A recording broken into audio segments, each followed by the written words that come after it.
Hello everyone, I am the last Omnitech, your favorite robot American, and welcome to the next session of OMNI Draws, namely, OMNI Draws Legacy First Flight.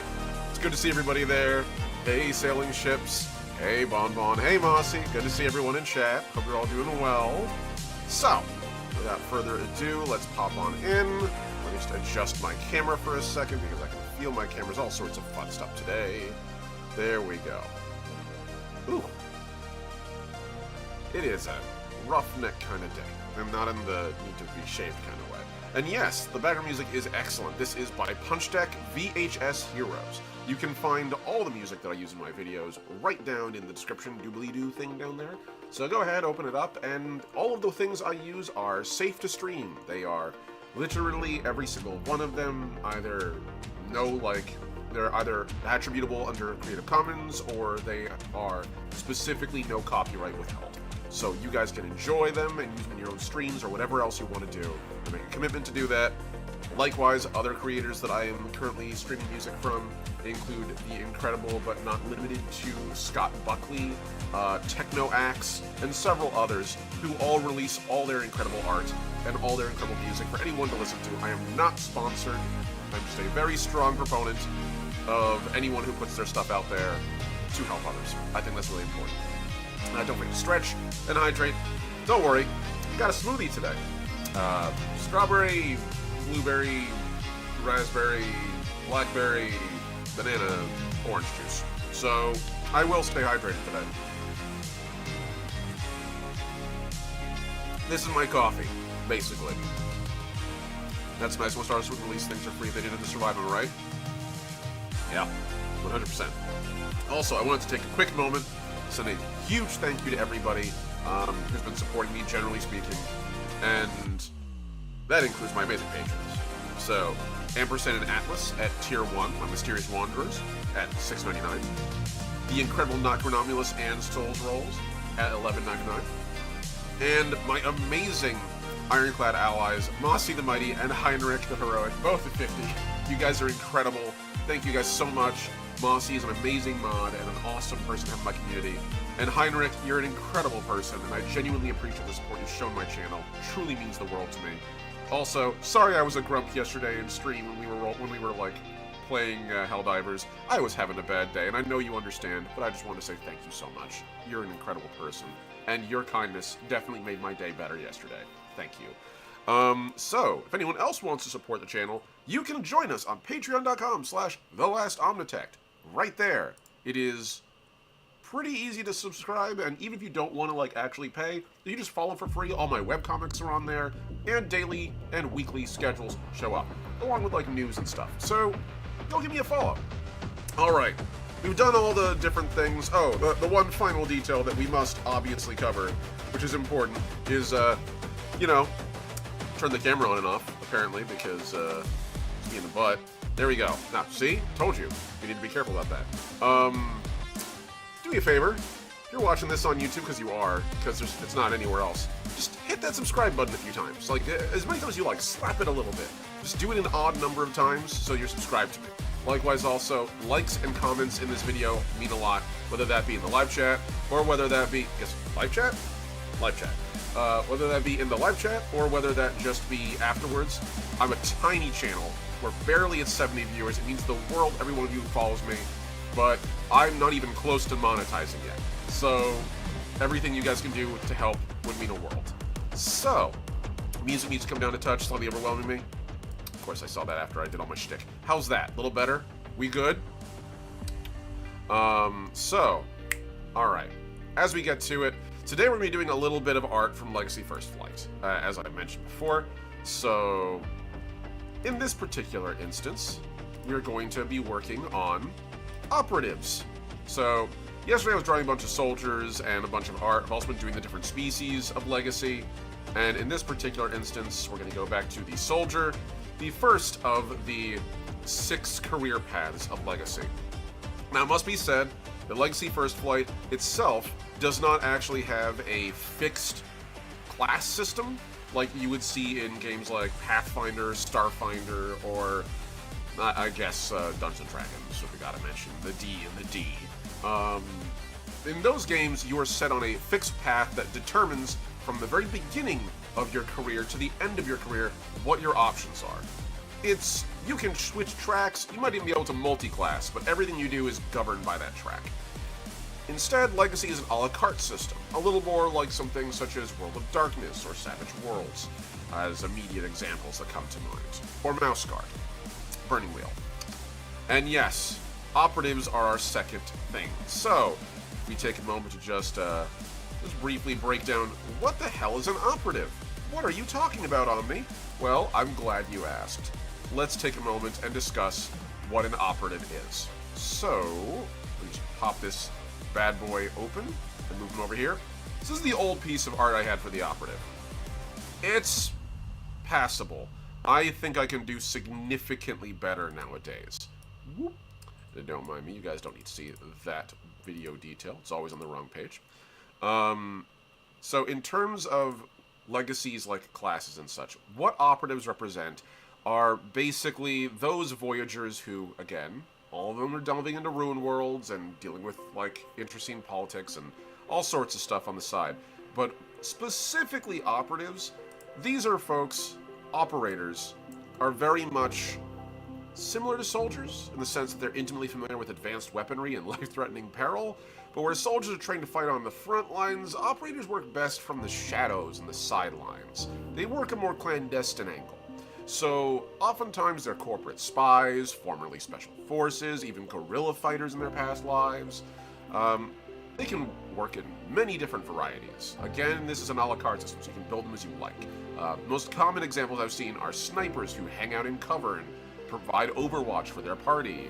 Likewise, also, they can use stealth field projectors and great caution and stealth to move unseen, becoming assassins, or sneak thieves, or spies. Some use electronic means, such as hacking instruments, which, by the way, they are qualified to use. That is one of their licenses. So, these guys are very much given the same access of diversity in weapons as soldiers, where soldiers have the durability of hard suits to draw from, and the training to sort of be more of a frontline force. These guys usually hang out in the back. Usually. Nothing can change that. Big game hunters, yes, that is also an option as well, as we can tell by Mossy, who's currently playing an operative inside of the actual class, or inside of the actual game. So, Sneak Thief sent me to Skyrim. Yeah. There's always something. There's always something. Somewhere, someone has used the word I'm about to use, and it's like, oh yeah, it's that thing. What is it that Operator. We're gonna open up a new tab and start working on this picture today. I always think back to Bricky, and it's like whenever he's talking about anything in any space that isn't Warhammer, he's like, oh yeah, it's Boss Baby, right? If the only movie you've ever watched is Boss Baby, it becomes Boss Baby. It's like everything. So, yeah, no, I will always be Boss Baby, and I'm working in a space that has a lot of love put into it. So, there's so many seasons. Exactly. No, there's a lot of diversity in it. It's just not what people often think. So, let's pop off this. I actually had a colored version of this art, but I think I'm going to stick to black and white. Because this is going to be mostly hanging out in the margins, and one of the things I don't want to do to a lot of people, especially those who might buy the PDF of my book and want to print it out personally, is have like 1,000,000 pages of high-definition color on everything in the book. I do want to have a lot of pretty full-color pictures, but I think especially for like background images, black and white works fine, actually. So let's get into here. We have ourselves a block layer, a line layer, shade layer, and a detail layer. And these are usually where we work around here. Also a background layer. So we're just going to get through and one at a time clear each of these. And just like that, we're officially on a baseline. Black and white is nice because then you can imagine color and contrast fills in the details. For a long time, I worked exclusively in black and white. I was originally a sketch artist, and I used graphite as my primary medium. Graphite, for those of you unfamiliar with the term, is pencils. I used pencils and paper as my primary preferred medium for like almost 20 years before I started going into the digital space. I'm glad I did that because it taught me a lot of good habits and it taught me a few bad ones, but most of the bad ones that actually have some applicable use, so why not? Gonna have a little more of my smoothie. So the first thing we got to do today is decide what we're going to be doing visually for the operative. What's our concept? So my immediate thought is the best builds I can do that I think are like most indicative of what the operator is going to be a stealth build, a purely stealth build, like the traditional hacker / wet work operative. Probably somebody wearing an active camouflage rig and using their leaning more into the advanced weaponry and gear. And then the other one being more of like a traditional hacker. And so those are the two angles I think we're going to go. Which means we need to do ourselves all a big favor, and we need to find out what species we're going to be doing for this. So, without further ado, let's open up the Choose Your Own Adventure path. I have here 8 species, and lo and behold, I also have over here, because I always have over here, a Rolodex filled with dice. In this case, a D8. So, we're going to randomly determine what species we're going to use. So far, we do have, for the record, 6 classes, 6 careers to go through. So there will be overlap because I'm drawing 2 images of each one. So, in this case, we have Acris number 1, Anazali number 2, Children of Iron for 3, 4th is Sylph, 5th is Humankind, 6th is Click, 7th is Orname, and 8 are Shrike. Each of these species is highly diverse and unique, and they're all people, so you can make up anything you want out of them. There is no, preferred species per class. So, my only rule is I'm going to re-roll if I already get the result of one thing I got, until we fill the entire page. At the moment, that means that we have humans and Orname full. And guess what I rolled? Human. I rolled a 5. So let's try that again. 7! Orname, the other one I've already rolled. Okay, well, just confirming the 2 we've already done. 2, Anazali. Interesting. The old art that I had here actually was Anazali already. So don't worry, we already have another one we can work with. So the first one is going to be Anazali. So let's get to work on a good block. I want something simple and easy to doodle with. And also, you'll have to pardon me a little bit because it's pretty snowblind outside right now. It's very bright. To be fair, humans are really diverse. They are, for sure. And I do want to do more of them, for sure, from different backgrounds. I just don't want to do the Star Trek thing where everything becomes humans, because that can be really frustrating as a sci-fi artist, where it's like, oh yeah, so many species, but humans. I think anthrocentric art can be dangerous in a space where you're trying to talk about the diversity of the different species involved, the diversity of your universe, because it feels like on the one hand I do need to talk about the different the diversity within the species, but also to show the individual species themselves aren't cornholed into specific roles. Anyhow, so let's see. Let's get to an interesting doodle. I kind of have the image of somebody hunched over, sneaking about. So let's get to that a little bit. But yeah, I definitely intend to do a lot more work with humans as we're going through. So there's a part of me that feels like if we have a wall or something here, and I can always shrink this down. Yeah, I hate human savior stories. I don't mind the idea of human savior stories to a degree, but I feel like if they're not done well, it actually undermines it. How do I describe it? It's the, if you're not willing to challenge your thoughts, if you're not willing to challenge your conceived notions, it becomes sort of a danger in and of itself.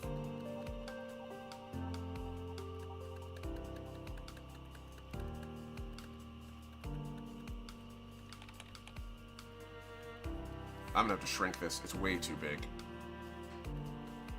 Okay, there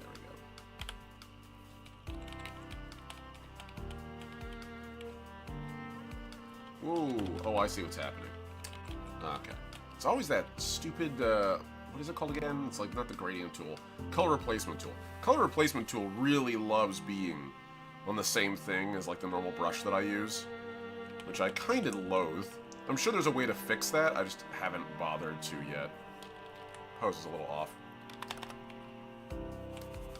Kill your darlings, remake them when they're not good. Let's start with a very rough sketch kind of deal. Okay, so I'm thinking like a kneeling posture here. Might be ideal. So the Anazali are hilariously pretty humanoid, like as a general rule. They are the only one of only 3 purely humanoid style species in the game. And in the truest sense, the funny thing is that the Anazali arrived at being like humanoid entirely through like the accident of it just happened that their evolutionary path is similar, but from a totally different angle. They actually originally evolved from an aquatic species, but unlike the Orname, who are deep-sea floating, instead, the Anazali are actually shore dwellers. They tended to live much closer to the water, and because of their planet's weird biology and their weird, like, geology, they particularly tended to live on, like, coastal shelves, which are very, very close to the edge, and so they spent a lot of their time near the shore, where the tidal forces are particularly strong. So they sort of evolved really strong grasping limbs, their fins became more anchoring, their tails actually split and bifurcated and eventually allowed them sort of like go more onto land. And basically they became like shore-dwelling apes as opposed to forest-dwelling apes. Which is like a really weird way like to arrive at hominid, but like they managed it. So in a weird kind of way, they did exactly what we did, they just did it from a totally different angle.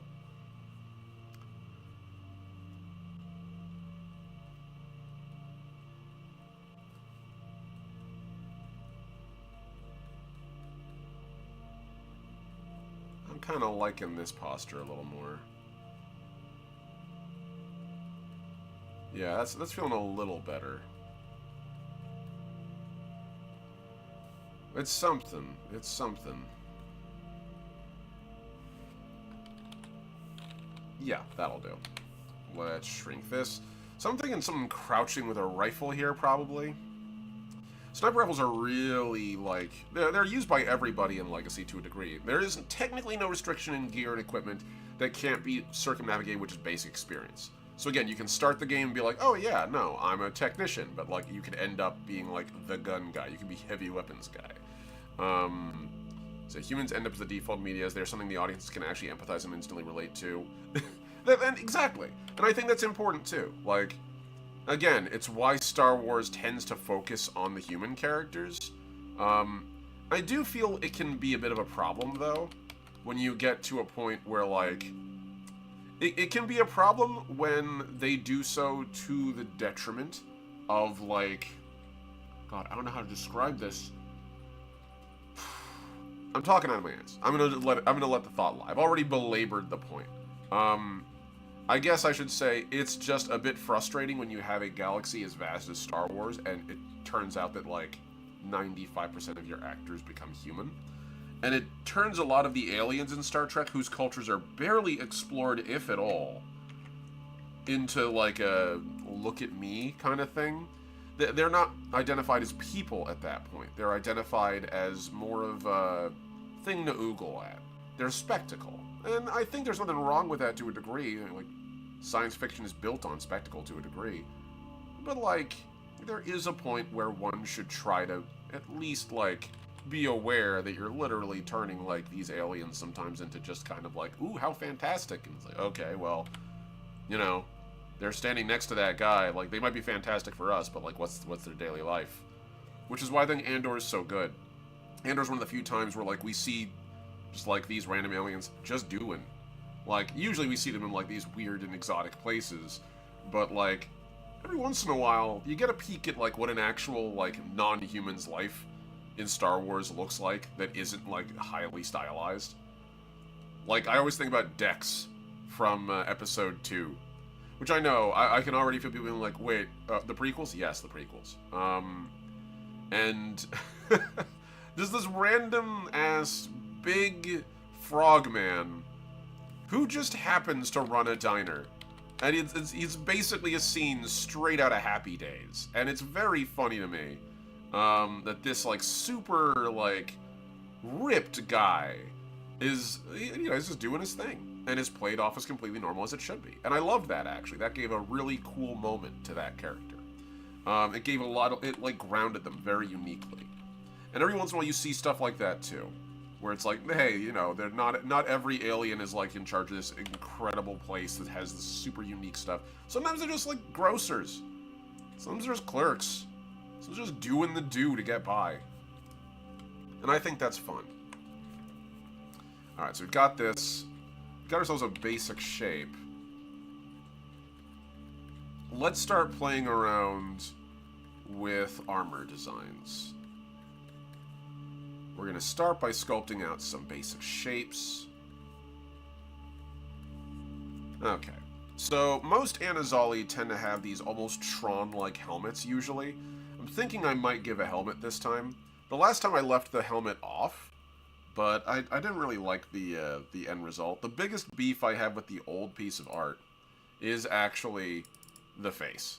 This Anazali is very wide. He's squat. And I don't know how that managed to work out like it did, but also I really don't like his wrist either. It looks really rubbery. So we're going to work on the anatomy a little better. I'm a few years more practiced, so hopefully this will work out a little better. Instead, I think what we're going to focus on is the actual like fashion of the Anazali, and the Anazali themselves, for their helmets, actually have some interesting like aspects. If I can zoom in specifically. So Anazali helmets, because it's important to mention, the Anazali themselves are a species that comes from a culture that survived a near extinction event. They spent literally hundreds of years on what's referred to as their remnant fleets.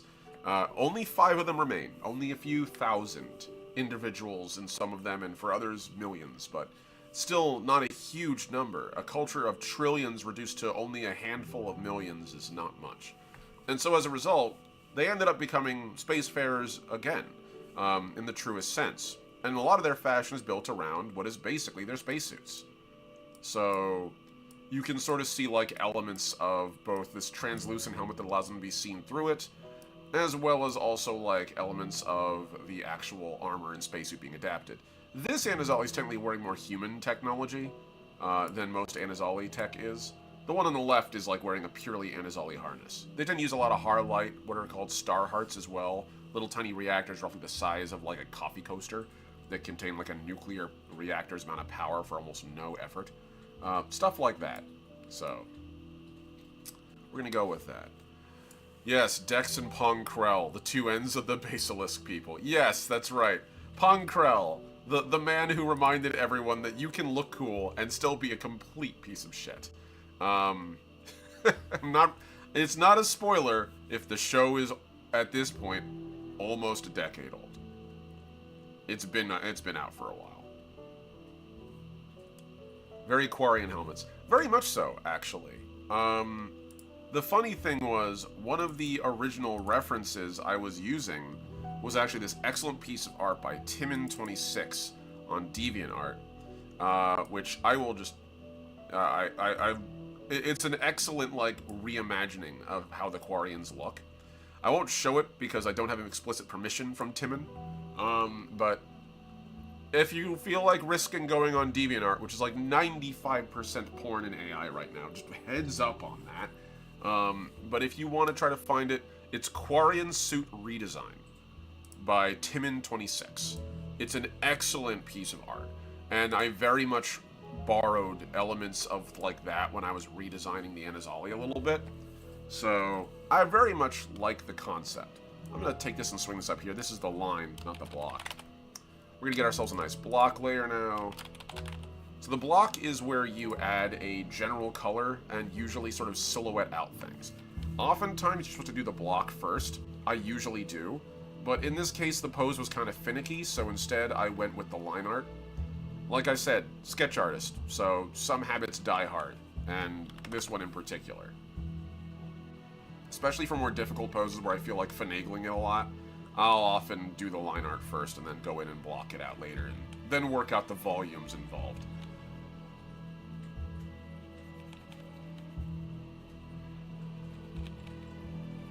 You can get really messy in the block layer, because all this stuff can get completely cleaned up later. And also, again, if anyone has any questions about the world, or the game, or anything, like, now is a good chance to do so. Specifically about, preferably the topic on hand, which is operators, but anything about Legacy, generally speaking, is on the table. Consider these art streams like a casual chance to get to know the creator, as well as also a chance to ask any questions you may or may not have. So we got this. Let's get to work on another layer and another detail layer above this. And we're going to start getting to it. I'm thinking we're going to add a little bit more of probably like a hood, I think. This part of me really wants to do like an Anazali hood. So let's do that. So usually they have like a mantle that sits around.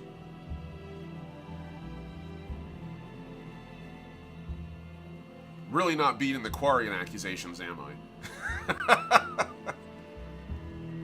There we go. So we're going to work on that. I'm going to add a little bit of detail onto the helmet here.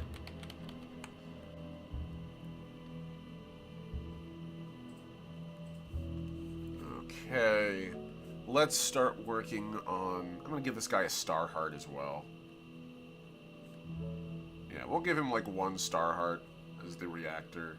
And I'll give him a stealth module on the back. Like some kind of powerful stealth module.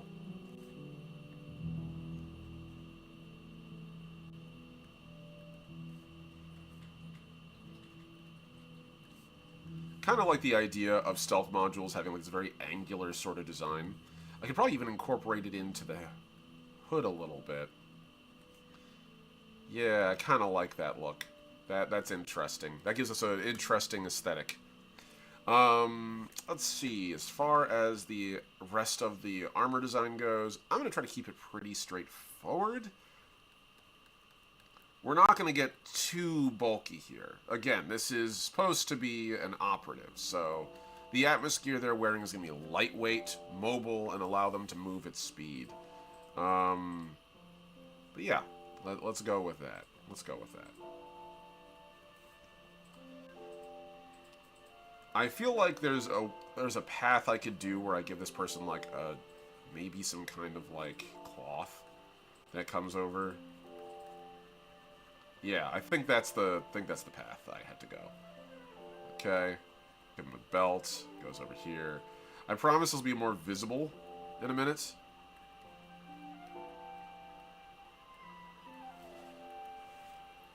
Okay, and then we can go onto the block layer again, and I'll add an extra block layer here. This is line detail and block detail.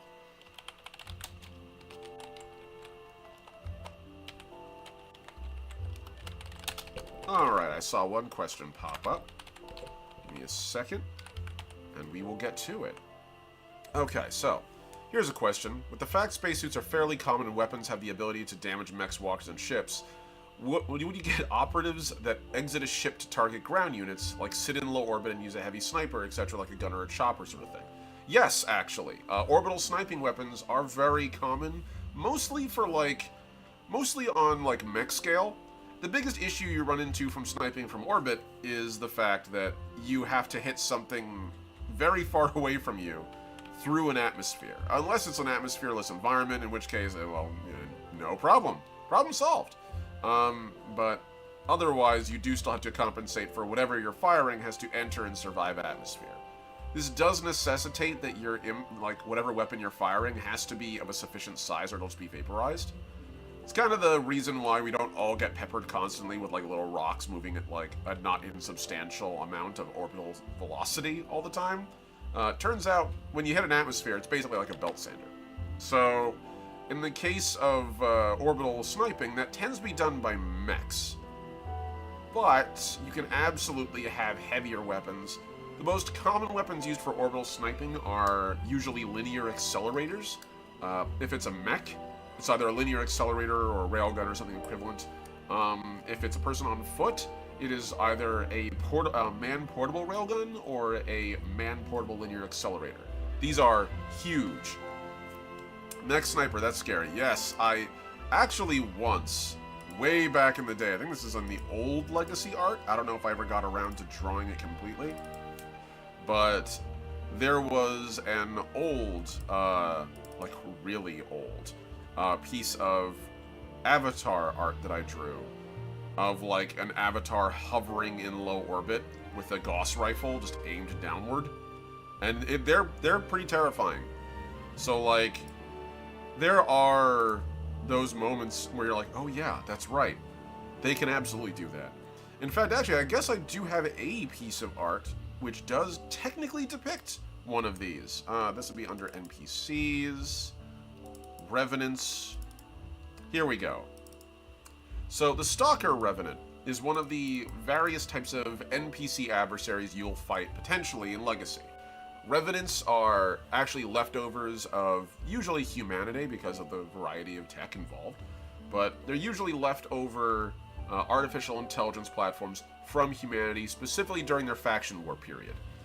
Back in the faction wars, humanity used to have these two super powerful AIs that governed everything, but they couldn't literally be everywhere at once. It was quite difficult for them to do so. They would subdivide their consciousness into many smaller platforms and frames, and then those would be saved on a local CPU core, which is like roughly the size of a garbage can, and weighed like about a ton. They were heavily armored and put in starships and kind of served as the psychological heart of a starship. And they would have these frames that would go about and allow them to interact with people, because it's still effectively a self-aware creature. And turning them into furniture kind of does a psychological number, so like this let them to move around. The problem is that when starships are destroyed, if their AI cores are killed, but the actual frames survive, the frames maintain a local copy of that artificial intelligence. But the frames don't have the actual like mechanical capacity to maintain that advanced cognizance. Basically, the frames have to sync every day with their AI cores in order to, one, alleviate their own data load, like their own memory load issues, and also so that way they can sort of like maintain parity of the same person. So it's kind of a Soma issue for those of you who played the video game Soma. They handle it by literally just doing that constantly. And when they're on the ship together, usually they'll just sync endlessly. But in this case, a frame separated from its core, given enough time, the personality begins to erode. And when that happens, you start reaching like hitherto unrecognizable levels of madness, is the way I would like to describe it. Your personhood eroding away. Only in this case, it's the personhood of a machine that can be anywhere from like 7 feet tall to like, in some cases, 15 feet tall. And they start becoming more and more feral and dangerous. And so those are Revenants. The reason I bring up the Stalker Revenant here, and I will make sure the music is not too loud. There we go. The reason I bring up the Stalker Revenant here is because the Stalker Revenant is from those Revenants that are left over that survive and kind of hunt and endure, and their solution is to weaponize themselves with a gun. And it's not uncommon for them to carry a man-portable railgun or linear accelerator, as you can see drawn here. That can hit you out of orbit, or at the very least, in low atmosphere. That's the sort of thing that if you fly too close to a planet, they're basically walking AA targets. If Passenger has weaponry in a suit, could they be the attack weapon for another ship if they aren't inbuilt weaponry? Possibly. Like, there's nothing saying you can't. Like, especially for things like orbiters and stuff, where you're coming in on what is basically the back of a pickup truck. A space pickup truck. Yeah, it's totally possible. Nothing wrong with that. The biggest limitation, again, you run into is the risk of being on the back of an aircraft in the middle of a firefight, which is both falling off and, more relevantly, getting shot. The sort of firepower that mechs are designed to deal with and tank, your average person can.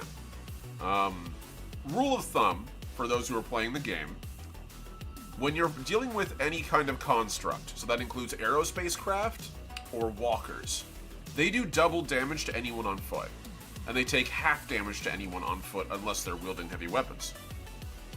So if you're on the back of a, if you're on the back of a descending lander and you're literally sniping back there, you absolutely can. It'll work quite well. If you have a high enough caliber gun, you can even take out other aircraft or mechs. The big issue you're running into is when they get smart and start shooting back. Or if they get lucky and shoot you back. In which case, then you got a problem. Don't get caught, is basically my advice to you. But I have had that happen. One of the things I want players to be able to do is to actually be able to interact with those systems even when you're on foot. Players shouldn't feel completely disempowered to deal with mechs and stuff like that. I don't want to go into the issue that you see in like a lot of cyberpunk games, or when you have like the hacker or like the mech brawler, when they get their turn to like play, everyone else kind of just doesn't for a while. So in Legacy, the solution is you can just be careful. And there's plenty of reasons why, like, we have mechanics in the game that allow you to not die instantly. So, yeah, I had to think about this a lot. Absolutely is a great option. I was thinking it might only ever be operatives that can hide or utilize the heavier weapons. Yeah, exactly. You absolutely can snipe from behind, from, like, the back of a ship and that kind of thing. It's just you need to be considerate of, like, what you would need to do.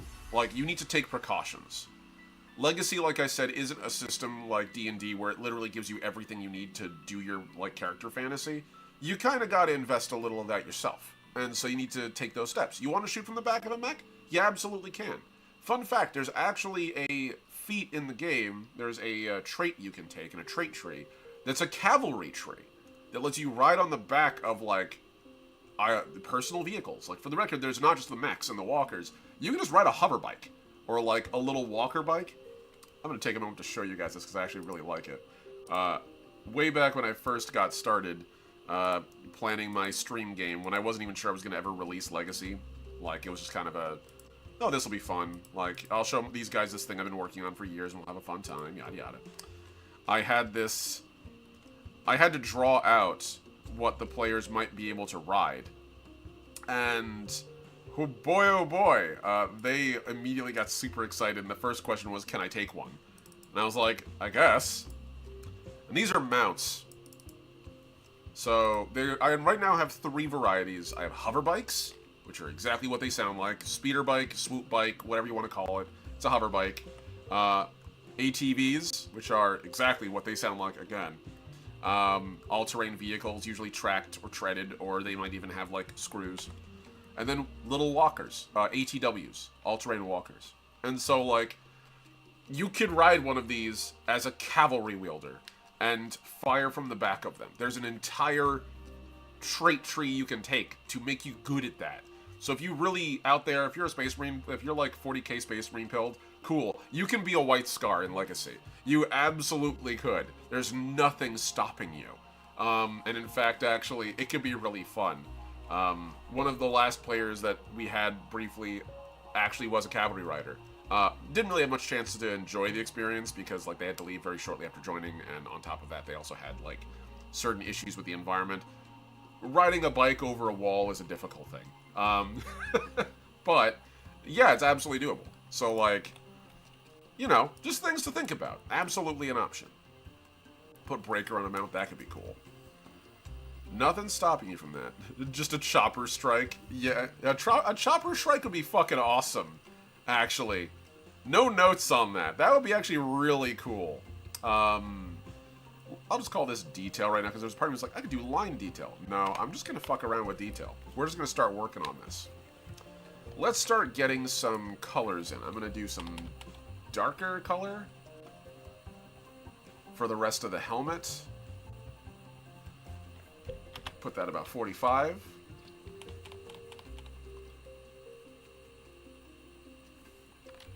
And then we can sort of get that in there. We can get that in there. There we go. Okay. Let's start getting some light on here as well.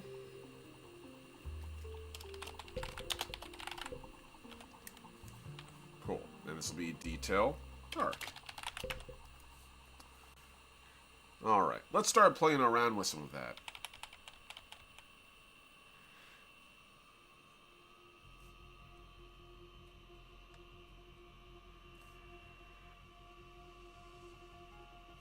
So this is where I'm going to start doing some of the details of this Anazali's helm. Just add some, like, little tiny details.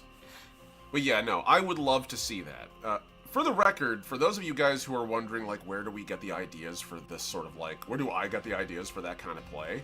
And the genuine response is, my players always come up with crazy shit. You guys are the reason I make these insane ideas like, I could ride a hover bike into battle, like a horse. Yes, because someone said, wouldn't it be cool if I could ride a hover bike into battle, like a horse? And to which my response was, yeah, that is kind of cool. Let me work on that. And, you know, a little while later, we have cavalry rules. So, if anyone out there has, like, a really cool idea and they just really enjoy, like, the thought of, like, one gameplay mechanism that they've invented or created, I want to make people know that, like, I want Legacy to eventually be, I don't want to say fully open source, but, like, the core system is open source, and I want players to be able to make whatever they like within it. I never want to do what I've seen in the past, like, especially Wizards of the Coast has done, where they kind of punish folks for enjoying the game and making it theirs and adding stuff to it. I think that's really scummy, and I want players to be able to make what they want to make.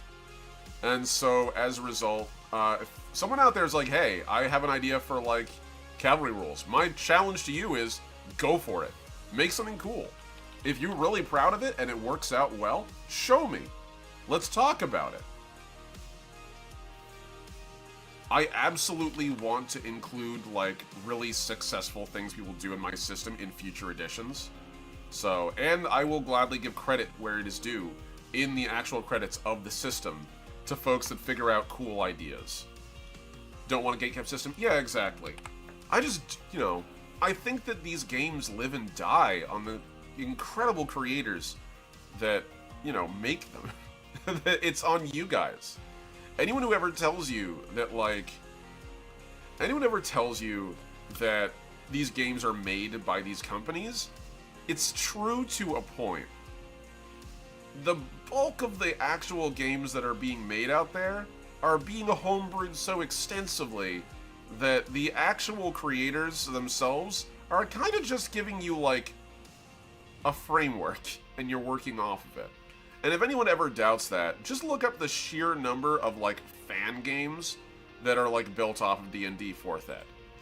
Just, like, I can tell you right now, I know for a fact there is Destiny D&D. Somebody out there took the Destiny franchise and decided, you know what we're gonna do?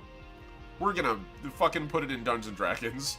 And while I personally think, yo, homie, Numenera's right there, at the same time, I respect the hustle. So, like, it is important for everyone to know that you are the thing that makes these games interesting. You are the ones who are inventing the cool stuff. And, well, in my little Unicorn Head Studios studio, you guys are the ones that I always want to be able to respect and point to as, like, the awesome people who make my games. So, like, when you guys make cool stuff, I want it to feel valid, because it is.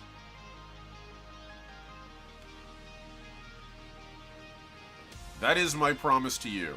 My triple promise to all the folks out there in the space.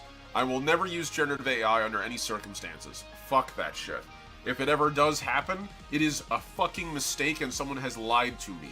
You need to tell me. But I will never use generative AI, and I will never condone its use in any of the works I ever publish or create. 2, I want you guys to be able to weigh in on your things. None of the things I make are just my toys. They are our game world. I want you guys to be able to make your game world. So if you make a cool setting that you really enjoy, let me know. I'll shout it out. If you guys make cool stuff in the game that you really want to share with the greater community, let's talk about it.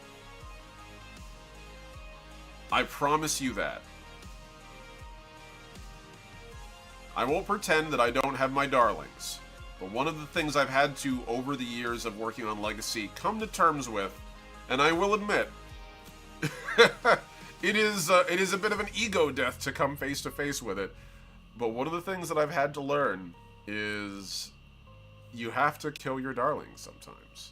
You have to allow other people to make something that you never could, and accept that, and be grateful that you've had the chance to work with someone who's made something so cool out of something that you have created. And that is something I want to do. With all of you. And let's just take this over here. So now I'm working on the hood here. Death and Rebirth. Yeah, exactly. Legacy will always be my baby, but it's also meant to be shared. Like, that's the end goal here. I want you guys to be able to enjoy and have fun with this stuff.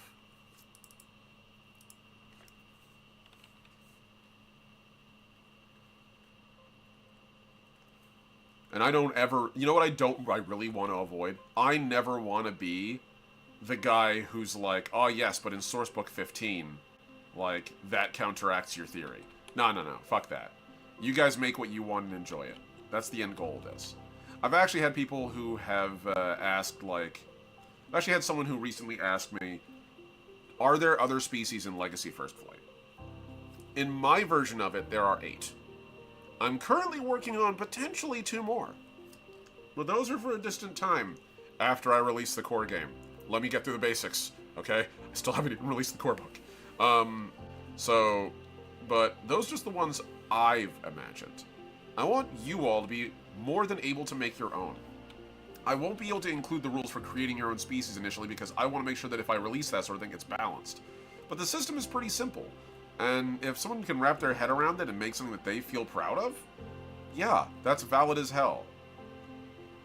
Legacy takes place in a vast science fiction setting, and the multiverse is real. So, if you all go out there and you make something insane, and you're like, oh, but it's not canon. Fuck the canon. Make what you want and enjoy it. If you think that Legacy is fun to run like a Mass Effect RPG in, do it. I would love to see that. That would be cool. If you want to use Legacy to run a Star Trek game, I'm down with it. Absolutely. How fucking cool is that? Make sure Picard is bald and awesome. If you want to do Battlestar Galactica or The Expanse, hell yeah. Get to it. I want to see it. I want you guys to be able to make whatever you want out of this game. Out of my game. I have a very specific story I'm telling. But the framework is for everybody. Hopefully that's encouraging. Hopefully that is an encouraging thought to you all.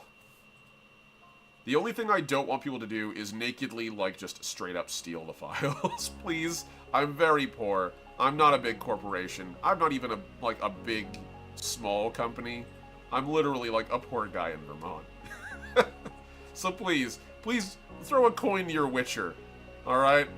I'm not even gonna be, like, claiming the rights to the metaphorical song, okay? Just, you know, this much. Just give me this much, please. I also will promise that all the things I release will be always priced for people to be able to afford. I have never been a wealthy player. I've never been a wealthy person. I don't want this game to become a quote-unquote boutique game that is only available for the wealthy to play. There are some really cool boutique games out there that I enjoy, like, conceptually. I think Kingdom Death, really cool, conceptually. But I could never, ever play it. And that's really fucking sad. It is a game that costs literally hundreds of dollars to just get started. And unlike Warhammer, where there's, like, levels of play, there's only Kingdom Death. Like, it's a board game with modules. You have to play it or else. And so, like, yeah, I don't want to ever do that. I want you guys to be able to enjoy the things I'm making. So I guess those are the 3 big promises of Unicorn Head Studios. I'll keep it cheap. I'll keep myself honest. Make sure that everything that we create is always made by humans and people who actually deserve to be, like, given attention and warranted. And I want to make sure you guys have fun and can build in it.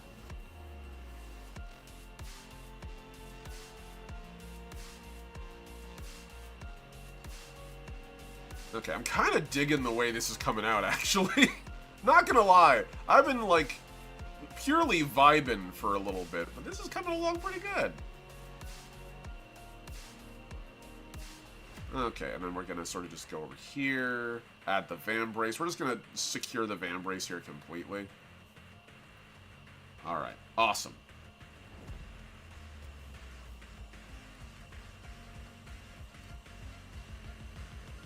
If anyone else has any other questions, please feel free to raise them, because, like, I realize you guys asked me a question about, like, linear cannons, and we leapt off of that into, like, a million other things. So, but hey, it's an art stream. That's what we're here to do.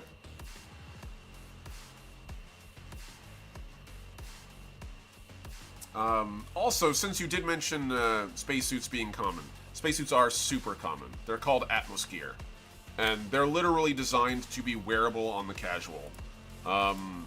So if you're just walking around the interior of your starship, like, you can literally walk around wearing these uniforms. In fact, actually, this is a simple example of, like, civilian atmosphere right there. This is just for one ship that works on the Union, and each of these different departments has their own color scheme and slight variations off the core design.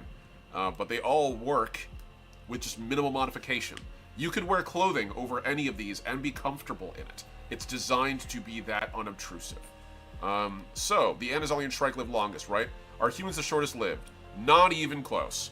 But that's a great question, so let's delve into it.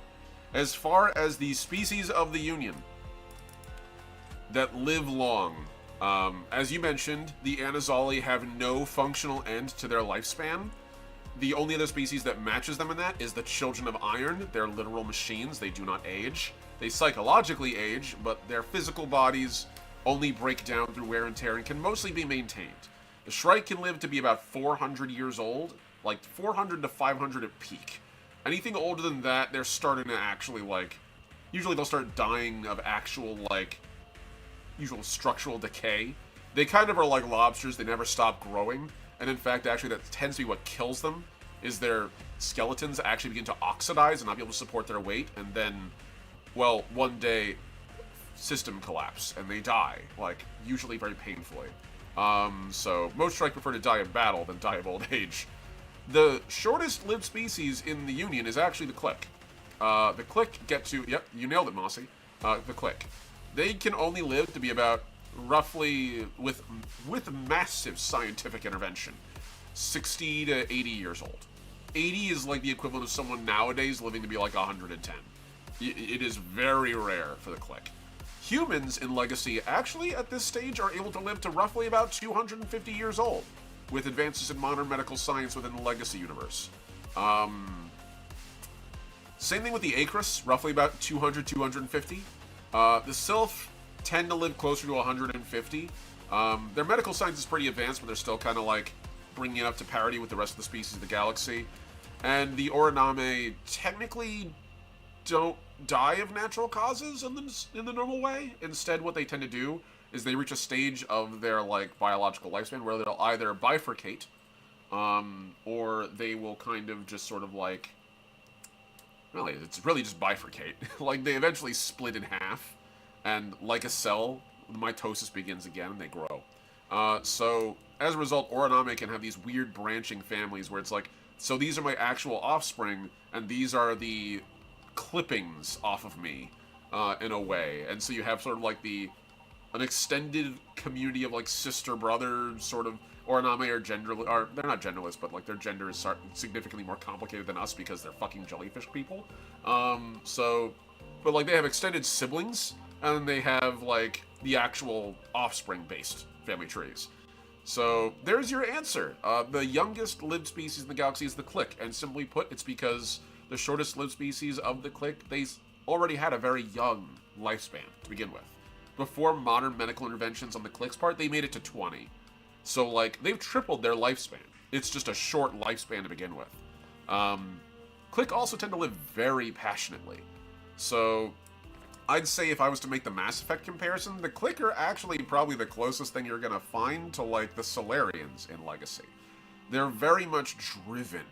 And it's very much a thing that they're fine with, for the record. Many Click are actually kind of okay with their lifespans, because for them, they live so intensely. They don't really think about, like, oh no, I'm gonna die, like, as a young person. Like, not really. Most Click adventure harder than almost any other species in the galaxy. They go further, they do more. And they live communally as well. So, like, for them, they kind of have this very holistic view, this society-wide view of personage. They're very independent-minded. They're not a hive mind. I do want to clarify that, because I know that's a comment I've had a couple times where it's like, oh, that's a hive mind. They're not a hive mind. They are individuals, but they are individuals with a significant investment in the survival of their clans, of their kith and kin. To the point where Click themselves actually aren't motivated to reproduce by the actual act of sex. For them, they're like, some click can enjoy it, I'm sure, but the majority of them actually don't. Because all those lovely reproductive hormones that we get out of the process of reproduction, those are actually backloaded for them. They get that huge surge of endorphins from the actual act of birth and rearing. They don't get it from the production side of the process. So, as a result, click have this really super strong investment in their family ties. They're a really interesting species. And again, you know, it's the general, I'm painting with the broadest possible brush here. But the reason why it's relevant is because, as a result, these click live not just for themselves, but for everyone around them. They live these incredible lives. And most click don't measure their lives in years, but in experiences gained.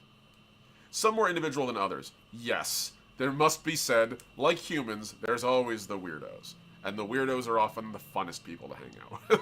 So, no shame ever. No shame ever, ye click out there who are particularly, like, having fun. Also, that does bring up the interesting point that click actually do not have a bifurcated gender structure on a biological level. And again, I realize, like, gender is a modern construct and that kind of thing. I shouldn't say gender. I guess sex, technically, will be the term. But even then, like, I know it's even more complicated than that because, as we all know, biology doesn't care about what's convenient for your textbooks, and it kind of just shits out whatever happens to be, it's like advantageous or survive. And that's, you know, why gender roles suck. But for the click speaking, like, they actually have, as a base, I guess, like, biological view of, like, how sex works in a vacuum without like serious variation, of which there is much. Click have 3 genders or 3 sexes: with male, whisk male, and woo male. Literally, one has egg, one has sperm, and the other one carries to term. And so, as a result, their gender roles are significantly distinct from ours. Every culture has different views on gender in Legacy. Every species has different views on gender, obviously. That's an individual question. But for the click, it's even more abstract. And as a result, for the most part, they actually don't really have, like... Their gender roles are kind of only built around, well, that is the matriarch, and the other 2 are supporting. So, but even then, that's vague and not always accurate. In fact, usually it isn't. What's that old phrase? The exception that proves the rule, or the rule that proves the exception. So, seahorse adjacent. Yeah, we're getting there. It's basically that sort of thing. We're talking about aliens. Like, actual aliens.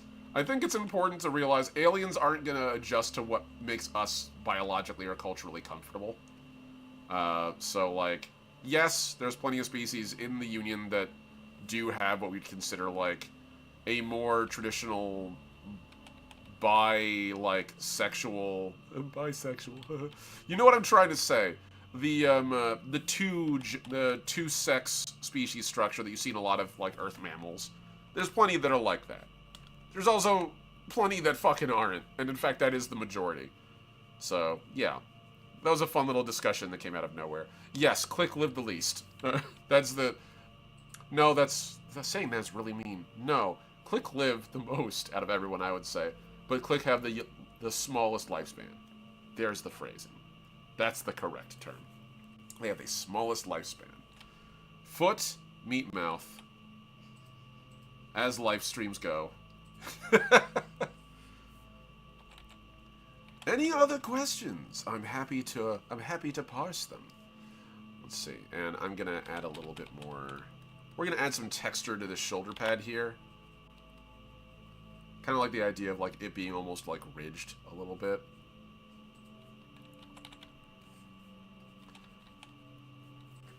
And I'm gonna add a lot darker to this section here. We're gonna make these van braces much darker.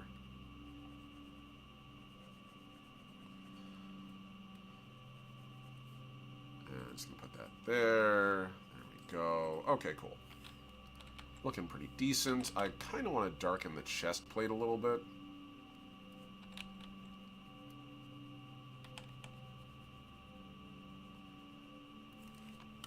Okay, yeah, that's coming along nicely, dare I say. I think it's looking halfway decent. Gonna save this so I don't lose my progress and get sad, because I will be if that happens. When that happens, because inevitably it seems to happen. Son of a bitch. So far, this stream has gone on with no technical issues. A dangerous thing. I like my technical issues loud and obvious so that I can address them, not quiet and pernicious so that I have to deal with them later. Welcome to being a human, a combination of electrical impulses, chemicals, and meat mush. God, ain't that the truth. Alright, here we go. So I'm just going to put that there, put that there. Okay, we're looking pretty decent, all things considered. And we're just going to put that there. Nice. Alright, and we're going to add some more detail here. Cool. Let's start adding some actual coloration. One side of this is very clearly darker than the other. I'd say it's pretty clear that the light is reaching us on this from, like, the left-hand side, so the sun is sort of shining in this direction. So that's sort of what we'll work with here.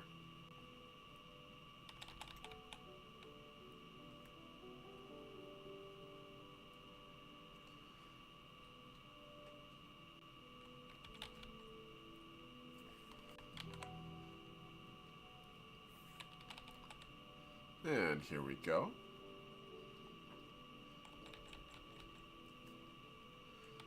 Yeah, one of the things I've mentioned before, and I do intend to always stick to the principle, is that every species in the galaxy is capable of doing incredible amounts of things.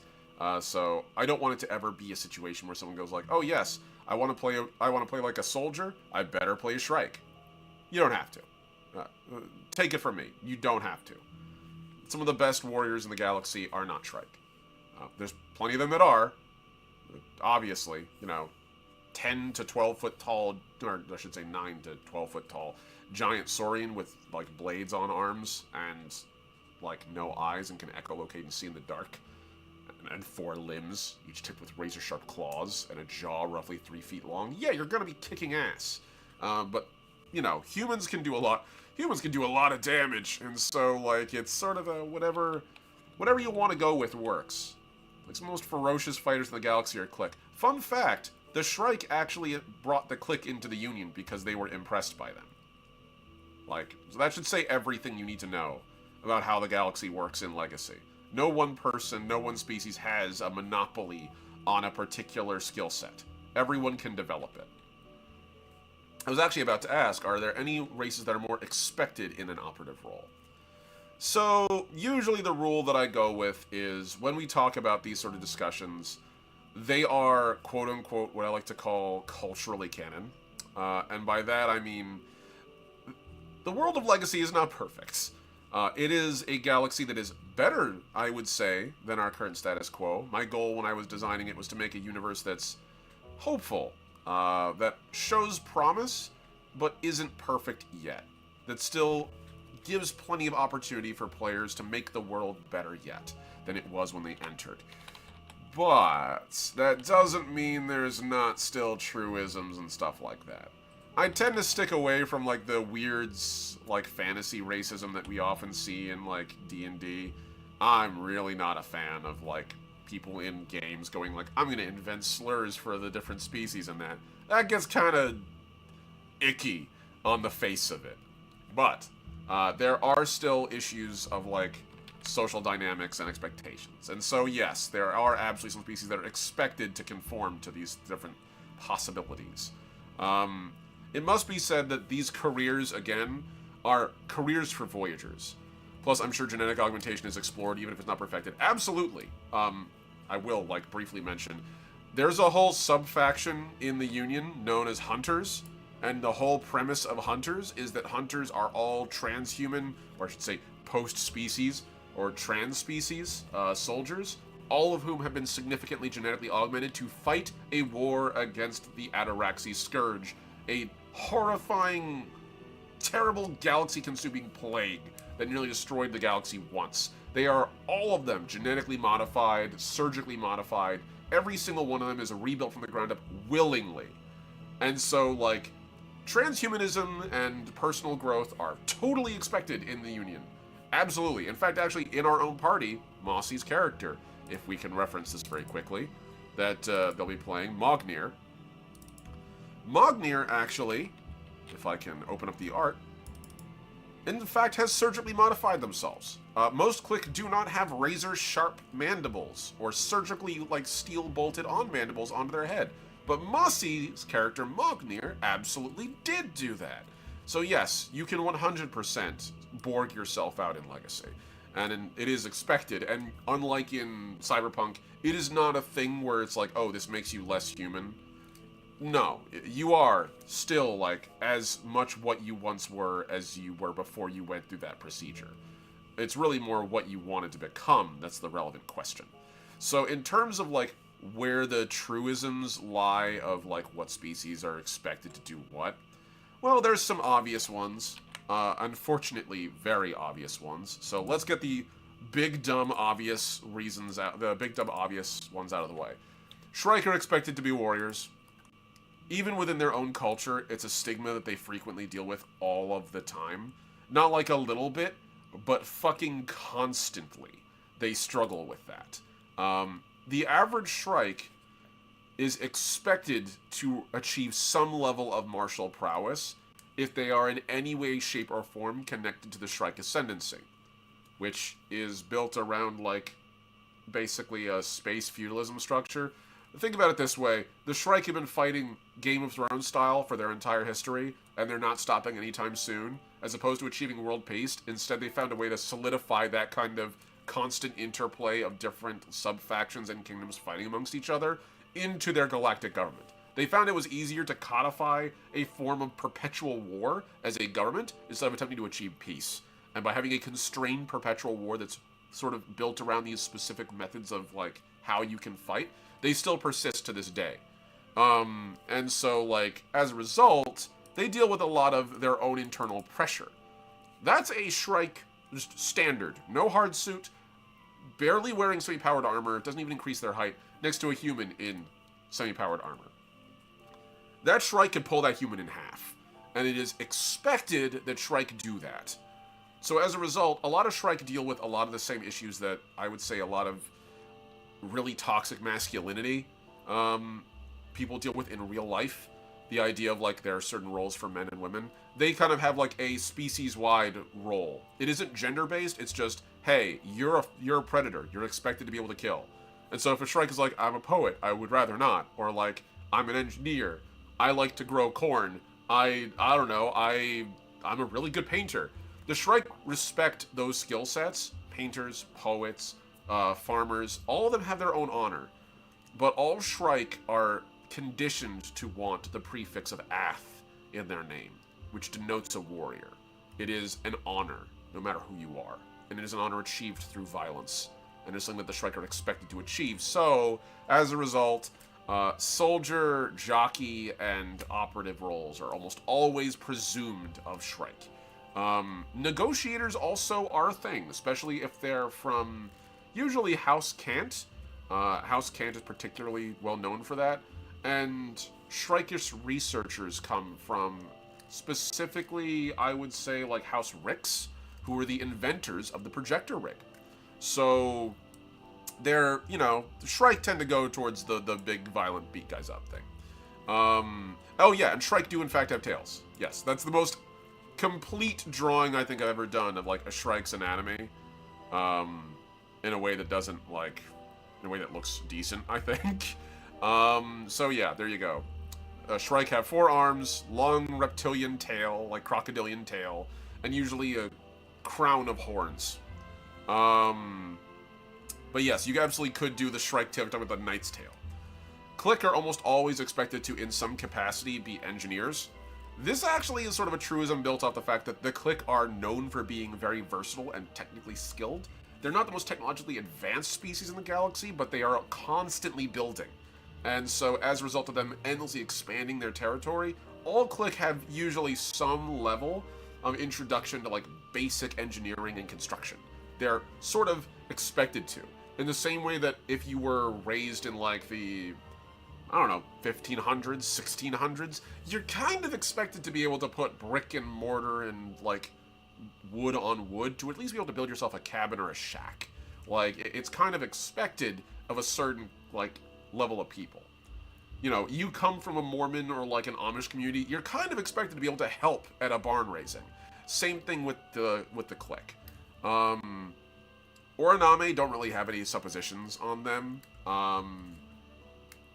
Sometimes they're expected, I guess, to be operatives and researchers, but the truth be told, they actually don't really have many like expectations put upon them. They're useful in almost any capacity. I suppose that they have like, there is a little bit of a stigma for certain Oraname about the role of being a negotiator, in part because their culture deals with a lot of internal fighting.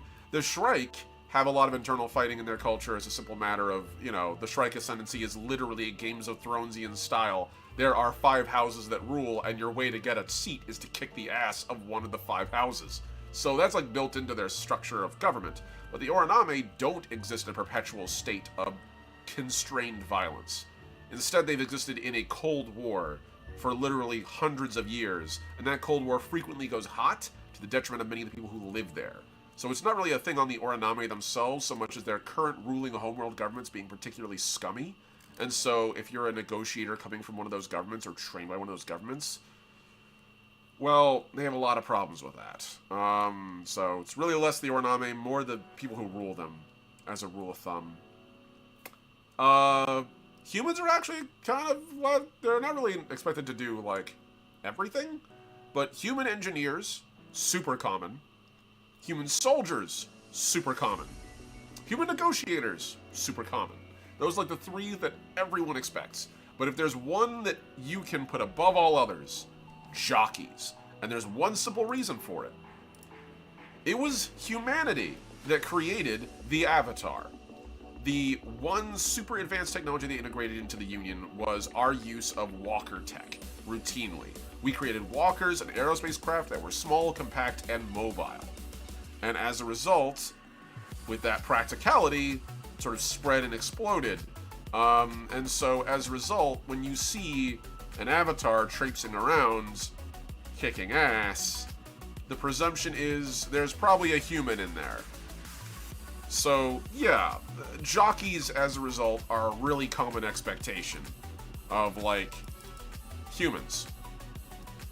And in fairness, when you have mechs like this hanging around, like, you know, everything starts looking like a nail, right? You got a really big bipedal hammer. Metal gods be cool. So, like, humans kind of get the weeaboo, quote-unquote weeaboo edge of, like, yeah, humans made the giant robots. Why would they not use giant robots? To which, well, ask every human out there in the real world who just isn't that big a fan of mecha. So, Sylph are almost always expected to be engineers, and also usually, like, engineers and negotiators. This is because the Sylph actually have really advanced chemistry. They have, like, a super advanced chemical science. Even though they're new to the Union, their actual ability to process chemistry is quite good. This comes from their planet being basically a constantly stirring pot. They have a lot of regular tectonic patterns that do a lot of upheaval. So as a result, the surface of their world sees a lot of rare materials that other species have to dig pretty deep for.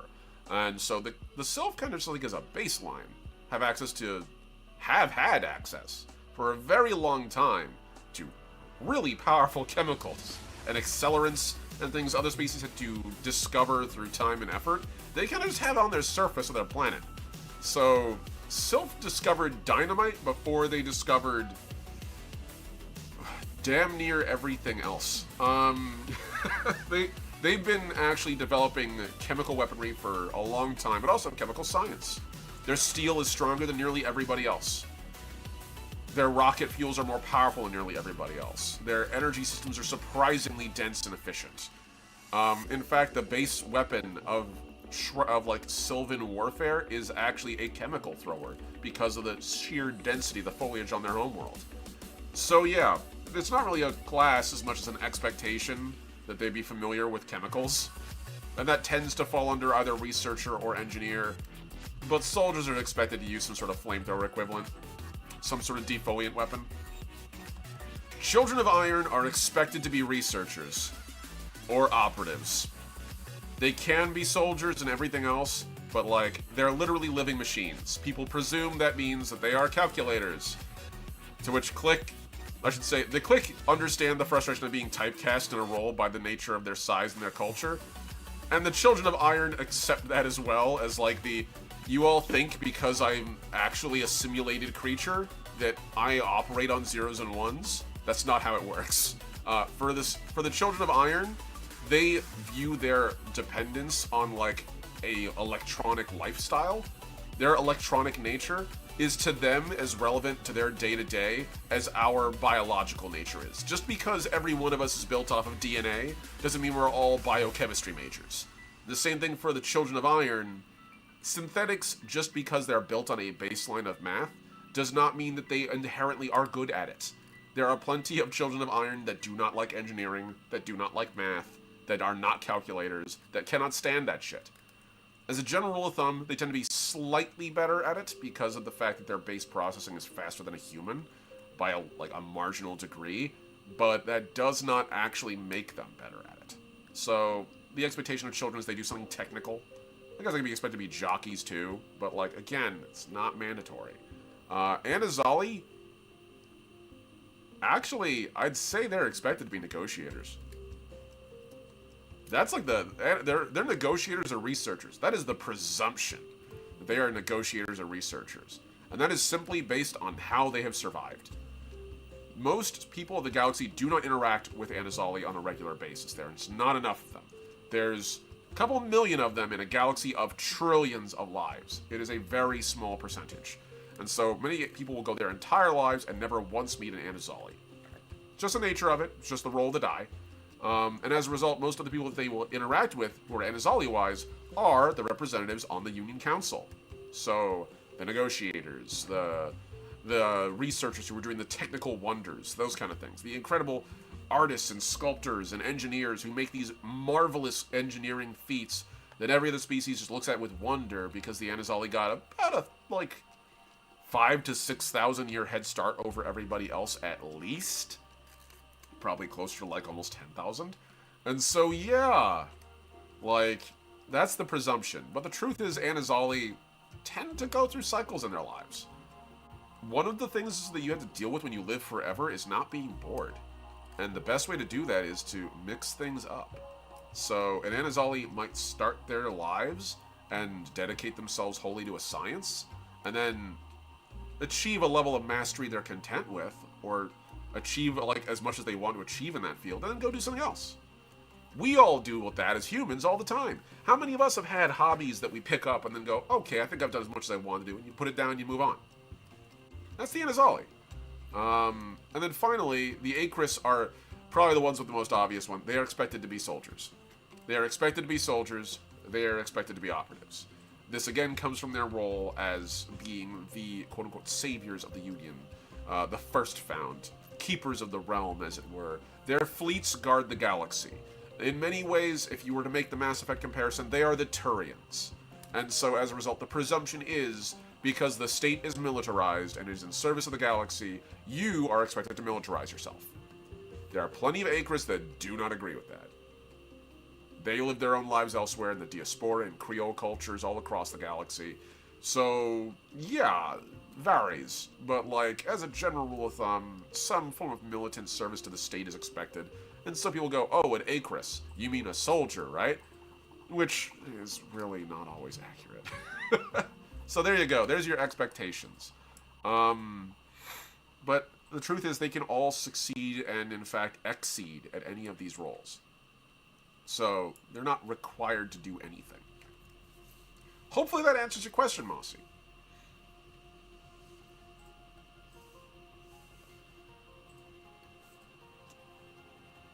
Alright, so we've got a fair bit of detail here. I'm thinking I want to do, something triangular with the pattern here.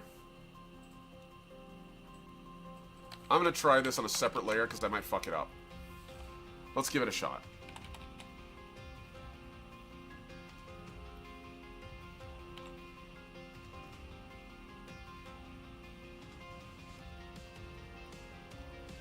I don't know whether I'm going to stick with this or not,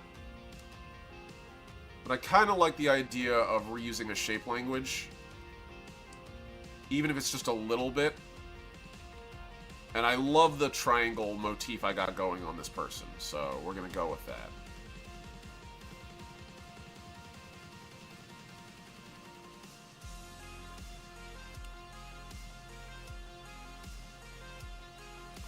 The pointed hood beak is making me think of Anazali Creed. That's very fair. I didn't even realize that I was channeling, that I was channeling a little bit of Assassin's Creed, but I kind of am, actually. Just a little bit, aren't I? In retrospect, I think what my mind was probably, like, channeling more was, like, specifically with that type of hood, was Osiris from Destiny. But, yeah, now that I see that, I can't unsee it. It is a little Assassin's Creed, isn't it? No complaints. I think that's cool.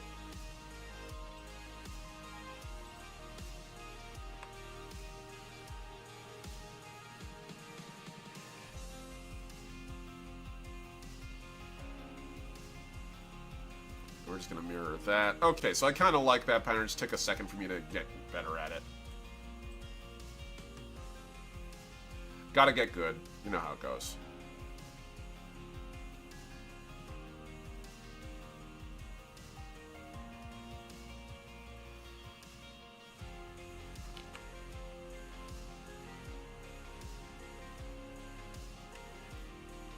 Okay, yeah. I kind of like that, actually. That gives a nice texture to that. I'm doing my work well, making Omni go, god damn it. Yeah, no, that's good. That's fine. I'm down with it. I need the push.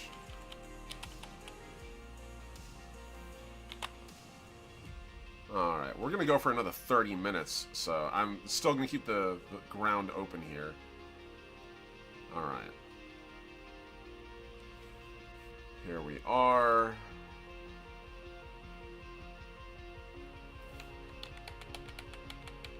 Well, where light falls is going to be the opposite direction.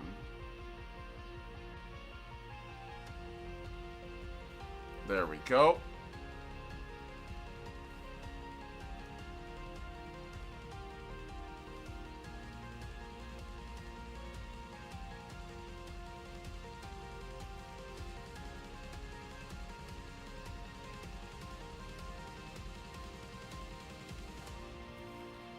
And then we sort of get in here, pick that little detail out. I'm going to zoom in a little closer.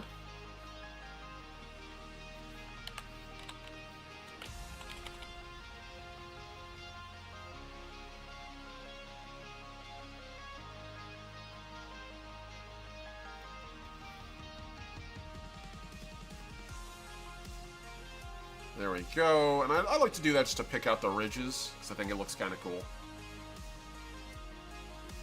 And it also gives us a little bit of texture to the shape of the neck. Helps sculpt it a little bit. Not bad. Not bad at all. Let's work a little bit on these things here. On these, like... I imagine this is like the actual cloaking array that they're wearing. So... let's see. Gonna go with that. Where the light falls... wherever the light touches, Simba, you will rule.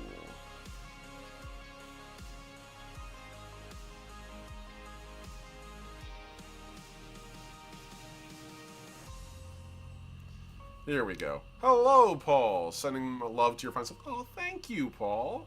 You're awesome. I would say hi to Ampersand D20, one of my awesome friends in the space, incredible creator, and also TTRPG streamer. In their own right, they're awesome. Go check out their YouTube channel and their Twitch channel too. They do a lot of Twitch stuff. They're great. Let's see, unless you're making things to kill my player, in which case, no love for you. No, not killing your player yet.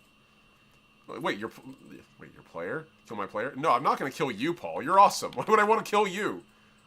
Your character, on the other hand. No, I'm kidding. I don't want to kill your character either. Your character's great. I actually love Louis. We were just talking about, well, jockeys and the Sylph and all those other species. And man, Louis is just so cool. I love Louis. Would never want to hurt. Absolutely not. Must protect.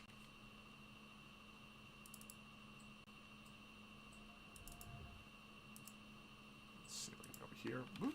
There we are. How are you doing today, pal? And also, do you have any questions you wanted to ask about Legacy? because I'm taking questions from the audience as we do some doodling.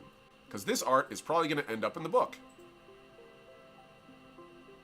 And I might have to go back and redo the soldier again. 'Cause fuck me. It's unfortunately the case when you discover an art style and you're like, oh, it looks good.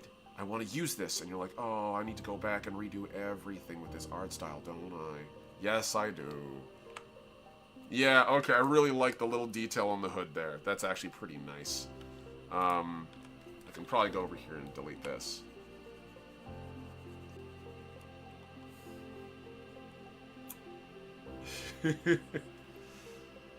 Alright, here we go. So, also, I love you can see underneath with the eraser. That's very fun. So, let's get a little bit of detail here. Okay. So, I'm going to try my best to keep the leg here just, like, very simple and stylized.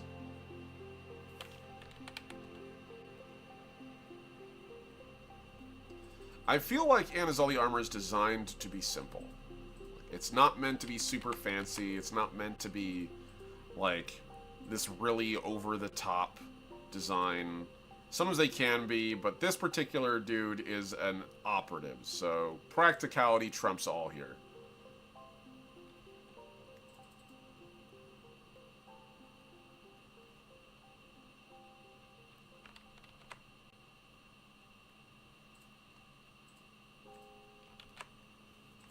And here we are.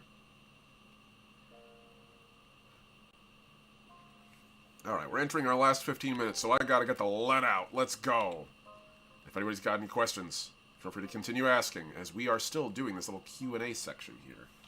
And it's been very fun. I really appreciate everybody who's been asking these great questions. They're fantastic to work with.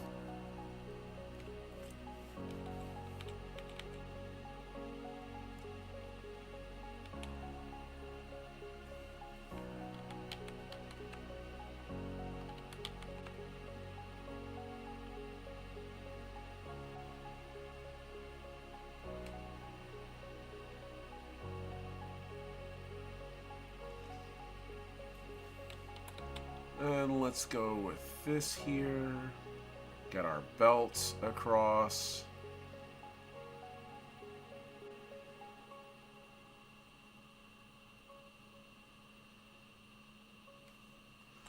And I'm going to just take this and focus on this here for a minute. Here we go. Do navigators still use star charts across galaxies to ensure they're not running into anything? What's their reporting system like for anomalies? That's an excellent question. So, this is actually one of those fun things that I did a little research about in real life. Because, well, if you think about it, a lot of how people know where they are on Earth right now is the global positioning system, right? A bunch of satellites that float around and tell you exactly where you are at any time, more or less. And while there are other ways of doing it, telling, you know, distance by stars, that kind of thing, a lot of that depends on a very specific kind of knowledge that when you bend space and time to pop out of the universe at another location, kind of go out the window. Some method of charting your progress is irrelevant when your progress exists outside of time and space. So the solution to that in the Union is pretty straightforward. It's the same solution that actually astronauts use on the space shuttle. Or used past tense in the space shuttle.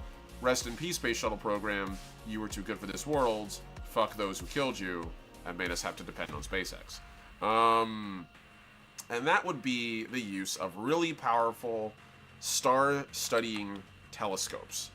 So, on any starship in the Union, just like in the real world, there's almost always some kind of, usually like series of localized telescopes that are specifically designed to look for patterns of stars. They do use star charts. However, the goal is to, based on the relevant knowledge of where you are, approximate that by comparison and proportion to other stars that they know of, and use that as the baseline to figure out where you go. This system only really works within the Milky Way. Outside of it, you start getting into some really fuzzy shit. It's not very easy to manage. So, for the most part, like actual travel in Legacy is confined to the galaxy. There have been those who have gone beyond the galaxy on brief exploratory jaunts, but They either are one-way trips of people setting out to create their own new civilizations outside of even the constraints of the galaxy, which is huge. This is not Star Wars where every inch of the galaxy has been parsed over and there's laws for everything. It is a big-ass galaxy. So that's not the case here. But some people still feel that call for the unknown and they go beyond. Those people were never heard from again. We don't know whether they succeed or fail because you're outside of time and space, and for the most part, they don't really know how to do it. We don't have a frame of reference for how to navigate dark space, besides using other galaxies. But it doesn't really help you get specific position. And so, same thing here. So, for the most part, they do use star charts to figure out where things are going, to ensure you're not running into anything, absolutely. But the truth of the matter is, there's an even easier solution, which is the fact that in Legacy, starships don't travel at superluminal speeds. There's no hyperdrive that makes you go fast. There's this whole bit in Star Wars, I think it's the first Star Wars, and by that I mean like A New Hope, number 4, where like, you know, Luke says something to the effect of like, why do we need the computer? And he goes, because if we don't calculate our exact position jumping into hyperspace, we might jump through a supernova or a star that'd kill us real good, wouldn't it, kid? And like, a fair point, which is completely made irrelevant because in Legacy, starship travel happens via spacefold, which is instantaneous. As a result, you don't need to worry about, am I going to go through a star? More like, am I going to land on a star or in a star? And the best way to avoid that is to know where you're going. So most starships will spacefold to within a usually 2.5 day radius distance, 2.5 travel time distance from the planet they're going to. And then they'll burn at sublight speed using traditional boosters to get there. And so those engines will do their jobs. So spacefold points you to where you need to go, damn near exactly, and you just coast there. Turns out space is stupid empty. Like, really empty. Is there plenty of stuff in it? Oh yeah, for sure. But like, from the perspective of a person on foot? No, it empty. It very empty. You could literally go for as long as you want. In certain cases, you could go till the heat death of the universe, and the odds of you running into something is scary low. Because it's just so big. And so, that's usually not a consideration. But when you're traveling within a star system, there is debris, there's possibility of asteroids and other stuff. So you usually will spacefold to within 2.5 days of a planet, which is far enough away from traffic of other starships, any debris, moons, anything like that. And you can safely know where your landing is going to be pretty much empty, and then just slowly crawl in. Does it occasionally happen where a spaceship will accidentally spacefold into the existing position of another starcraft, and then, well, the unlimited power of the cosmos destroys both? Yes, actually. Spacefolding requires that you bend all of space and time. That's a lot of power, and it's not like we're generating it. Instead, all that the species of the Union do when they spacefold is kind of create enough power to make a crease in space and time, and space and time's natural inertia will just kind of do it. And you sort of grab on like a surfer on a wave, and desperately hope you can ride the wake. Good news, we're really good at it. So, like, the likelihood of you fucking that up is very low, as long as you reach the base threshold.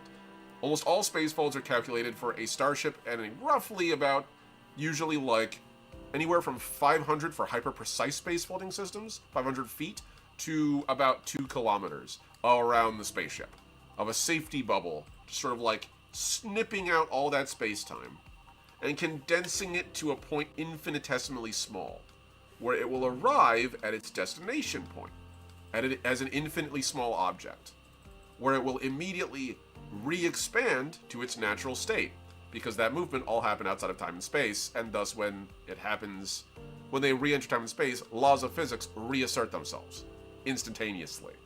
So you have in one end of the universe a gaping hole where there used to be a ship. Now, let me draw this out fast. So, I'm going to go from point A to point B. I'm going to just do this on a separate thing here. So, point A to point B. This is the universe. Spacefolding works not by going and taking a starship and going like, this is a starship. Okay, I want to go from where I am to another part of the galaxy. So let's give ourselves some wings just for the fun of it, and a nice tail too. Cool. So we got ourselves a silly little spaceship. We want to go from here to here. And we'll say there's like just a little space station here. We're going to just do a little quick little thing. Okay. The distance between this is ludicrously huge. We're going to say like, I don't know, 20 light years.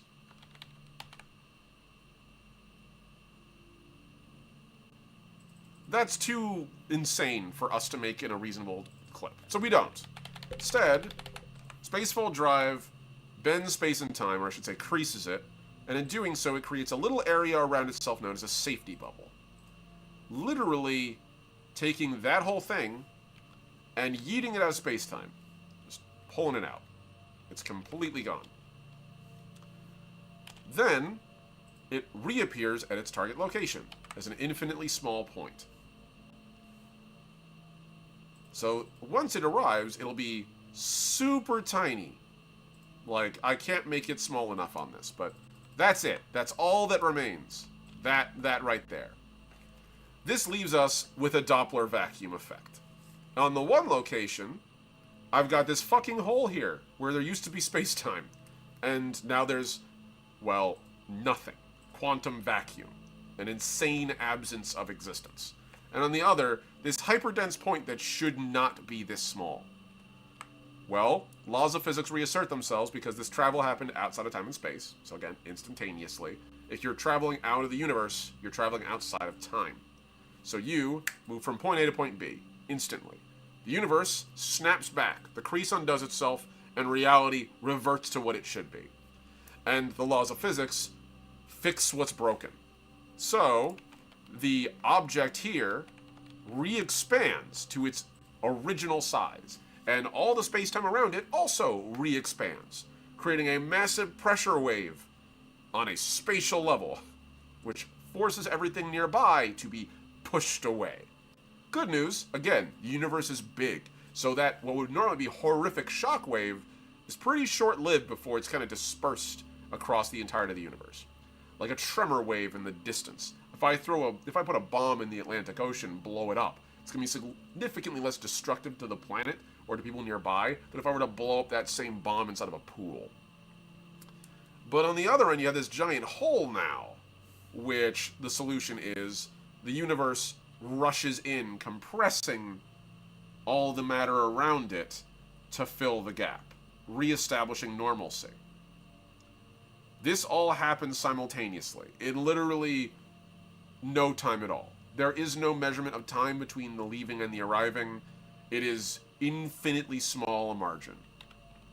Anyone who's near this ship when it leaves, within like a couple kilometers, will experience horrific spatial shearing, the likes of which they would never imagine.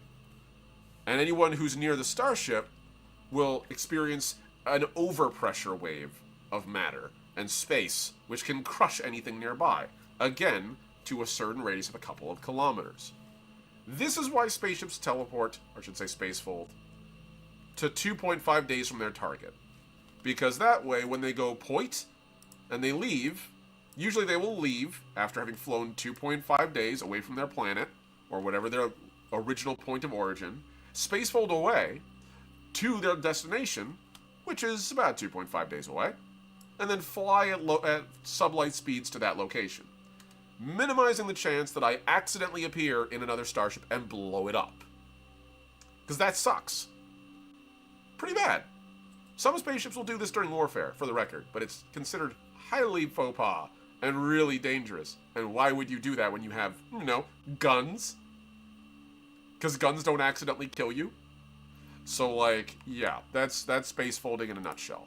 And so whenever this happens, the knock-on effect is you have no distance or record of your travel. You just have to presume where you're going. So use the relative position of where you're going, and data feeds from there, and then calculate that path out. When you arrive, almost all starships will spend a good couple of minutes just drifting and scanning the stars with their telescopes, trying to find where they are.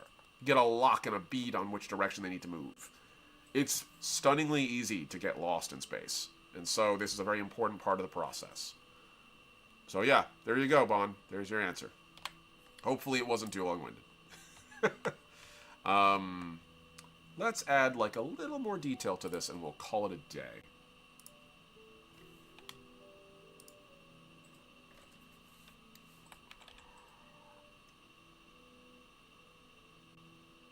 I'm just going to add a little bit more of this. Okay, and then we have on the other side. All right, so I don't have to worry too much about this. That's going to be fine as it is.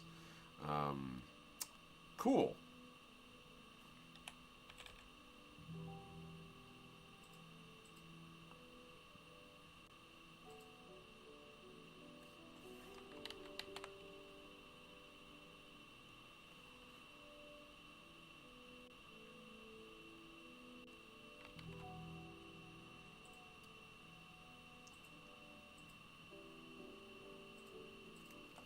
Nice. That looks pretty decent to me. Gonna add this in. And, oh, as far as the anomalies question that you asked, that is also an important detail. The Union does, in fact, maintain a stellar cartography division.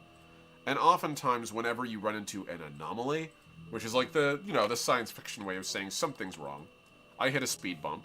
Or in this case, the speed bump might be like, I don't know, catastrophic time and space failure, black hole, X-ray burst. There's a million things in the universe that can kill you in a stunningly short amount of time. And you need to have a way of managing that. And so, usually this is managed by dropping space folding buoys. These buoys enter into the prism, which is sort of the interstellar internet. And they act like a beacon of anyone who's going to spacefold to a location. That little, like, bit of, I need to look up where I'm going. When that happens, it'll check and see if there's any flags locally that might restrain spacefolding. The computer will log them and then go, hey, this is what's going on in this place. Are you sure you want to go here? And then, if so, it'll chart a route around those. Usually as a rule of thumb. It's possible to encounter something that's so destructive that there's no real way to properly and safely get around it. That's just life. Sometimes you encounter a black hole and you go, nah, dog, that ain't me. And so when that happens, the ship simply just won't go there. It'll give it a many kilometers radius. However much the space folding buoy will usually like leave as a requirement or like a request. And these can be revised as well. So think of them as like community notes on like a social media site, but community notes more like a community traffic alerts. There we go. For anyone who's ever used a computer app, computer app, wow, that made me sound really old. If anyone's ever used an app for pathfinding on a map, you'll be aware, like, it'll be like, hey, there is a car crash up ahead. Please redirect this way. Or, like, police stop detected up ahead. Be cautious. Like, whenever that happens, that's basically the same thing for how they chart disasters. So, like, oh no, there's an asteroid belt in this location, or a comet is coming through, or there's a black hole in this place. An X-ray burst has occurred at 0.5 light years away. It will clear this radius of an area. Do not be in the way. And when that happens, the buoy will tell everybody. And the computers will usually account for it. And the navigators and engineers who actually chart the course are kind of expected to pay the fuck attention. For obvious reasons. Please don't kill your whole crew by accidentally jumping into a black hole. Not a great way to go. Theoretically, you could spacefold out of a black hole. Theoretically. But, like, the amount of engine power it would take is technically impossible to calculate, so probably best just not to, you know? The more you rely on weird edge cases in space travel, the more likely something horrific is gonna happen. So, best bet, just don't. Do the smart thing. Drive around. Don't be your dad when they're trying to drive without instructions. It's okay. Just ask. Stop at the gas station. They'll tell you where to go. And if they don't, they'll have a map you can borrow. Every once in a while, you get that really unlucky situation where just no one knew and bad shit happens, but it's very rare in Legacy that happens. The universe is dangerous still, but it is not uncharted wholly. This is one of those wonderful things the Anazali did bring to the table. They had various charts and maps of the whole galaxy, so they weren't going in blind again with the new Union. as opposed to before, where the Wanderers in the Dark kind of had to start over from scratch, and the Tyrant Sectori intentionally limited knowledge of their domains. Instead, the Anazali Imperial managed to save a little bit of their data for the next era. Just a little bit. Not enough to really start over, but enough to make the next run a little bit faster. Kind of a save scum for the entire galaxy, if it were.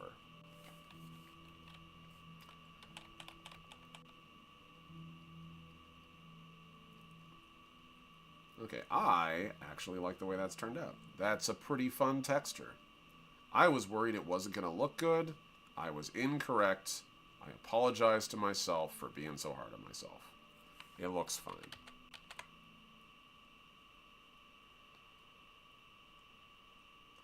Okay.